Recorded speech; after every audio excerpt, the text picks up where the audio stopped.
suis heureuse de vous présenter celle qui a été le plus impliquée dans ce projet, Guedva Petit-Frère, qui est docteur en médecine et actuellement candidate à la maîtrise en santé publique de l'Université de Montréal, dans l'option Une seule santé. Donc, Guedva, je te laisse la parole. Merci beaucoup, Géna, pour l'introduction. Bonjour à tous et à toutes. Je vais vous partager mon écran. Donc, comme l'a mentionné Géna, le projet que je vous présente aujourd'hui s'est réalisé non seulement en partenariat avec Montréal Physiquement Active, la Coalition québécoise sur la problématique du poids et l'École de santé publique de l'Université de Montréal, mais certains d'entre vous y avez contribué grandement par votre participation au sondage et aux différentes entrevues. Donc, aujourd'hui, j'espère que cela pourra amener des réflexions et résonner dans chacune de vos organisations. Je débuterai par une brève présentation des concepts de base liés au projet pour qu'on parte sur la même compréhension. Ensuite, les démarches ayant mené aux résultats, les résultats du sondage, les liens entre activités physiques et sportives et objectifs de développement durable de la littérature. Nous irons par la suite en atelier et on pourra conclure. Alors, l'activité physique est définie par l'Organisation mondiale de la santé comme tout mouvement corporel qui requiert une dépense d'énergie. On peut l'effectuer notamment dans le cadre de loisirs, sur le lieu du travail, pour se déplacer et même dans nos tâches ménagères. Le sport, c'est l'activité physique pratiquée ou non dans le cadre d'une compétition, dans le but d'améliorer la condition physique. Tout au long de ma présentation, je vais associer activité physique et sportive en liant les deux concepts. Le terme développement durable, ça implique tout développement, c'est-à-dire des transformations techniques, sociales, démographiques qui vont répondre aux besoins du présent sans compromettre la capacité des générations futures à répondre aux leurs. Donc, pour entrer dans le vif du sujet, je vous présente le cadre du développement mondial de l'Assemblée générale des Nations unies, qui a déjà reconnu l'activité sportive comme un catalyseur de développement durable. Ce cadre a été adapté par différentes organisations. Et c'est pour ça que le concept de développement durable est intéressant parce qu'il permet de toucher aux différents déterminants de l'activité physique et sportive, incluant les environnements favorables, les inégalités sociales, etc. Donc, Montréal Physiquement Active et la Coalition Poids voulaient explorer la plausibilité de concevoir l'activité physique et sportive comme un levier d'action pour atteindre les ODD des villes québécoises et démontrer qu'elle est utile dans une multitude de domaines de la société au-delà de la santé. En d'autres mots, on veut promouvoir une transformation sociale par l'activité physique et sportive en la considérant non pas comme un moyen de prévention et traitement de maladies chroniques, mais comme un moyen pour atteindre les objectifs de développement durable. On peut voir à l'écran les 17 objectifs de développement durable qu'on va détailler un peu plus loin.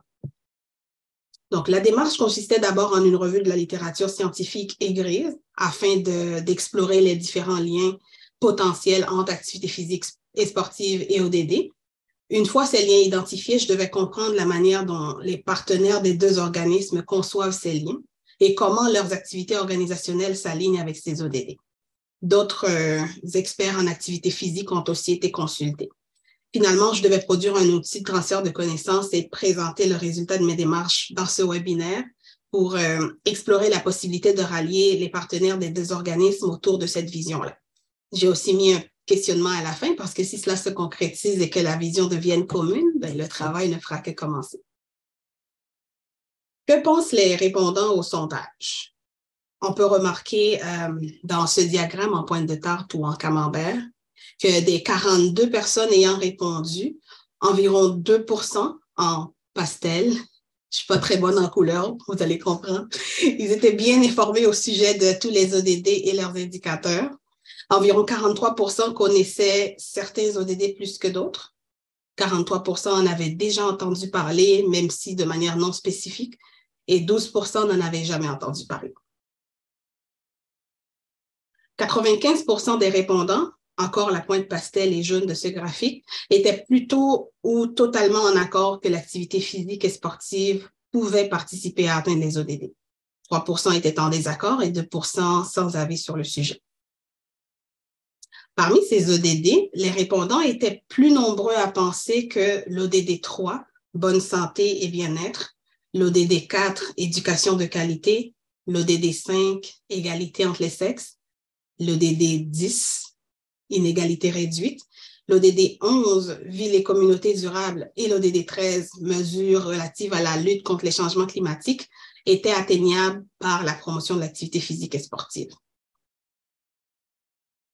La quasi-totalité des répondants à cette question, la somme des pourcentages pastel et jaune, 97%, pensaient que leurs actions organisationnelles peuvent s'étendre sur un continuum et aider à la réalisation de ces ODD. Quelles sortes d'actions? Il y en avait plusieurs. J'ai fait une synthèse thématique des différentes actions qui tournent autour de 4 branches thématiques. On a l'accessibilité, donc économique et physique à l'activité physique et sportive. Ensuite, on a la promotion du transport actif, le vélo, les activités de plein air, la marche, les activités qui ciblent tous les groupes d'âge. Ensuite, on a l'éducation et la sensibilisation.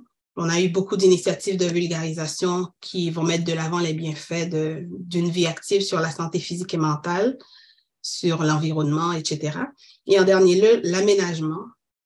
Aussi le réaménagement d'espaces propices à l'activité physique et sportive sur les territoires. Donc, non seulement aménager les espaces, mais aussi la rendre ludique et attrayant. Les ministères suivants seraient les plus sollicités pour une collaboration qui permettrait d'aligner les activités précédemment mentionnées avec l'atteinte des ODD. Premièrement, et presque à 100%, le ministère de la Santé et des Services sociaux, ensuite le ministère de l'Environnement, le ministère des Finances, ainsi que les ministères de la Famille et du Transport. Maintenant, quels sont les liens entre l'activité physique et sportive et les ODD selon la littérature scientifique et grise? Comment va-t-elle contribuer ou comment elle peut représenter un défi? Je tenais à faire cette petite clause parce que je ne suis pas en train de vous vendre la panacée. La littérature abonde sur différentes manières par lesquelles l'activité physique et sportive peut affecter les ODD positivement ou négativement. Donc, dans certains cas, cela va être parfaitement aligné à ce que vous faites ou ce que nous faisons au contexte québécois, et dans d'autres cas, pas tant, parce que les ODD sont mondiaux, mais la beauté de la chose, c'est que cela nous offre une occasion de réflexion individuelle sur la façon dont nous pouvons adapter cela dans nos organisations respectives, et cela nous offre également des arguments de plaidoyer pour nos différentes initiatives. Pour ce qui est de l'ODD 1, l'activité physique et sportive peut générer des revenus et des occasions d'emploi, particulièrement dans l'industrie du sport, ce qui contribue à la croissance économique des pays. C'est une occasion favorable pour les populations de faire entendre leur voix, de plaider pour des meilleures conditions de vie. Les personnes ou des individus qui sont actifs vont réduire les coûts des soins de santé d'un pays et la population pourra travailler de manière plus productive.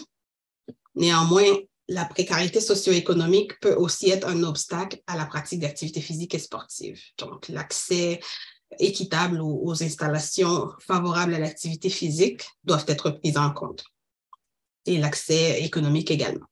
Pour ce qui est de l'ODD 2, fin zéro, on sait qu'il y a un lien entre activité physique et sécurité alimentaire. Donc, le fait que quelqu'un soit financièrement incapable de se procurer des aliments sains, ça peut être un frein à la pratique d'activités physiques et sportives.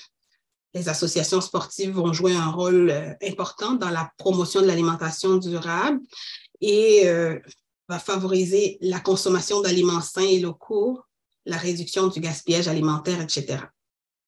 Pour ce qui est de l'ODD 3, bonne santé et bien-être, je ne m'attarde pas dessus. Si on est présent ici, on est partenaire de MPA ou de la Coalition Poids, je suis certaine qu'on connaît tous les bienfaits de l'activité physique et sportive pour la santé humaine, notamment sur la prévention et traitement des maladies et les retombées sur le système de soins. Pour ce qui est de l'ODD 4, éducation de qualité, on sait que l'activité physique et sportive est essentielle au développement du plein potentiel des jeunes. Elle va améliorer leur apprentissage, favoriser la capacité d'attention, la mémoire. Elle va aussi participer à enseigner à ces enfants-là, qui sont les adultes de demain, des valeurs telles que le travail d'équipe, la citoyenneté responsable.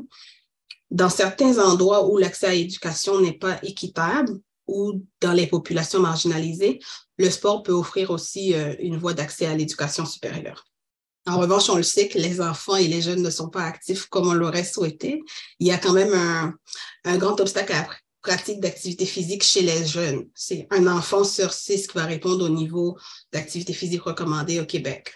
La circulation automobile, les dangers de quartier, le manque de supervision, le manque d'éclairage et tout ça vont abaisser le sentiment de sécurité des parents qui va affecter le niveau d'activité physique des enfants.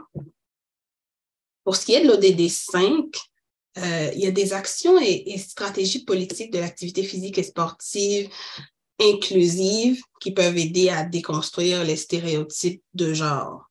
Ça peut augmenter l'estime de soi, l'autonomisation des femmes et des filles, puis faire ressortir leurs points forts et leur capacité de leadership. Mais sur ce point, nous avons aussi des défis au niveau de la pratique d'activités physiques et sportives genrées, le harcèlement en milieu sportif, la sécurité réelle ou perçue des femmes et des filles. En ce qui concerne l'ODD 6, eau propre et assainissement, le sport et la pratique d'activité physique peuvent servir de plateforme pour faire la promotion de bonnes pratiques d'assainissement et de sensibiliser à l'importance de l'accès à l'eau potable, des installations sanitaires adéquates. On sait que la consommation d'eau va être importante pour prévenir la déshydratation. Donc, les lieux stratégiques propices à l'activité physique doivent avoir un accès ou doivent faciliter l'accès aux fontaines d'eau. Donc, en valorisant l'eau potable dans ces lieux-là, ça va donner un choix santé puis un choix écologique aussi à la population en matière d'hydratation.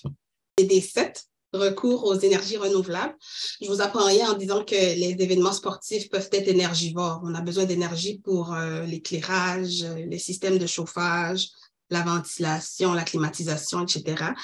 Donc, l'opportunité face à ce défi, c'est de faire en sorte que la demande énergétique liée aux événements sportifs peuvent être satisfaite par des sources d'énergie durables, telles que l'énergie solaire. Et les athlètes également peuvent soutenir des initiatives de recours aux énergies renouvelables. Pour ce qui est de l'ODD 8, on pense dans la littérature scientifique que la contribution du sport à l'économie peut atteindre jusqu'à 1% du produit intérieur brut. Donc, il y a des opportunités d'emploi au niveau de la fabrication d'équipements de sport, de la construction d'infrastructures. Il y a aussi un potentiel économique pour un pays organisateur d'une compétition d'envergure dans le voyage, l'hébergement, la restauration, etc. L'activité physique peut être un levier d'atteinte à l'atteinte de l'ODD 9, industrie, innovation et infrastructure, par le développement de produits et services innovants, des applications de mise en forme, des équipements intelligents, des plateformes de streaming ou diffusion continue qui permettent aux supporters de réagir entre eux, etc. Ensuite, les événements sportifs vont utiliser des athlètes pour générer des revenus par le parrainage. Mais là, il y a une invitation à la prudence, évidemment, puisque lors de ces parrainages-là, la population peut être exposée à la promotion de produits néfastes pour la santé dans certains événements sportifs. En lien avec l'ODD 10, inégalité réduite, j'ai un peu abordé les inégalités de genre un peu plus tôt, mais le milieu sportif et ses athlètes peuvent sensibiliser la population à la lutte contre toute forme de discrimination, comme le racisme, le sectarisme, les discriminations sur le handicap, le statut socio-économique, etc. Mais la prudence est également de mise ici, puisque la pratique d'activité physique et sportive reflète souvent des inégalités qui persistent malheureusement dans notre société. Pour ce qui est de l'ODD 11, ville et communautés durables, des politiques d'urbanisme, de planification des transports visant l'aménagement d'un environnement qui va inciter les personnes au transport actif, à la marche et au vélo en faisant un design sécuritaire des villes. Ça peut diminuer l'utilisation d'automobiles et la création de ces espaces-là va engendrer une réduction des particules fines et ça va rendre les villes plus durables parce qu'on le sait, les véhicules motorisés contribuent grandement à la pollution. Mais il faut tenir compte des enjeux d'accès pour les groupes vulnérables, tels que les enfants, les femmes et ceux qui vivent avec un handicap. Et si les installations sportives sont conçues avec des matériaux durables, ça peut être la bonne place pour sensibiliser la population sur l'ODD 12 et donner lieu à des campagnes de changement de comportement, tout en donnant l'exemple en matière de consommation et de production responsable. Donc, les ligues, les athlètes et organismes de promotion de l'activité physique vont s'associer à des groupes environnementaux pour promouvoir le développement durable. Le transport actif va réduire les émissions de gaz à effet de serre et améliorer la qualité de l'air, on le sait.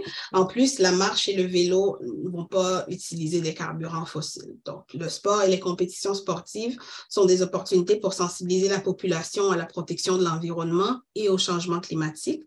Et en promouvant l'activité physique écologique et la construction d'infrastructures vertes. Mais d'un autre côté, l'augmentation en intensité et en fréquence des phénomènes météorologiques extrêmes va modifier le comportement des populations face à l'activité physique et sportive. Donc, c'est important de tenir en compte. Par exemple, la hausse des températures va engendrer une baisse de l'activité physique et sportive selon les simulations, soit parce que le corps humain aura plus de difficultés à s'adapter à ces hausses, ou tout simplement parce que les opportunités de pratiquer certains sports, surtout ici au Québec, certains sports hivernaux vont se faire de plus en plus rares si rien n'est fait. En plus, il y a des infrastructures et certains sports qui vont exiger pour les maintenir une utilisation excessive de l'eau. Puis d'autres aussi vont contribuer à une augmentation des GES comme la conduite automobile, le transport aérien, tout ce qui est nécessaire à la pratique de cette activité physique-là. Donc, c'est important de le tenir en compte. Pour ce qui est de la vie aquatique, ODD 14, c'est la même chose. Les communautés, entreprises et organisations sportives de ces milieux peuvent aider à sensibiliser à la protection de l'océan par le biais de campagnes de sensibilisation et d'activisme. On a un exemple, c'est Surfers Against Sewage. Traduit en français, ça donne Surfeurs contre les eaux usées. C'est une organisation britannique caritative qui travaille pour la protection de l'environnement côtier, notamment contre la pollution plastique. Et des activités qui vont être considérées sportives peuvent nuire à la vie marine, soit par la pollution ou l'introduction d'espèces envahissantes. Là, j'entre un peu dans un autre domaine, mais je suis contaminée par mon option Une seule santé dans ma maîtrise en santé publique qui va tenir compte aussi des écosystèmes et des différentes espèces autres que l'humain, qui vivent dans ces écosystèmes-là. Pareil pour l'ODD 15, vie terrestre. L'activité physique va amener les communautés à s'exposer et à apprécier la nature et l'environnement. Donc, les programmes en éducation et activité physique peuvent être une plateforme de sensibilisation à l'importance de la conservation de la biodiversité et l'importance de préserver les habitats naturels. Donc, on le sait, il y a des sports qui peuvent nuire à la faune. Donc, par peur, certains animaux ou certaines espèces vont se retirer, modifier leur reproduction, modifier leur façon de circuler juste à cause de l'activité humaine. Donc, il faudrait que les programmes et politiques assurent un accès adéquat pour les humains, mais conçus d'une manière qui va minimiser les impacts sur la faune et leurs habitats. Je vais terminer avec les deux derniers ODD. D'abord, le 16, paix, justice et institutions responsables. On sait qu'on connaît déjà les bienfaits de l'activité physique sur la santé mentale. Donc, les individus dans un état de santé mentale optimal vont être plus susceptibles d'adopter des comportements positifs, y compris ceux qui contribuent à une société pacifique. Ensuite, l'activité physique et sportive peut être un outil de résolution de conflits par le fait que ça rassemble des différentes personnes, des différentes nations avec des idéologies distinctes. Le sport peut aussi favoriser la résilience des jeunes dans des environnements instables politiquement. Finalement, pour l'ODD 17, partenariat pour la réalisation d'objectifs, je pense que c'est l'ODD qui nous réunit ici aujourd'hui, une collaboration entre plusieurs secteurs. Donc, les événements sportifs, les compétitions offrent des occasions de partage d'expériences, d'interaction et de réseautage pour la formation de partenariats.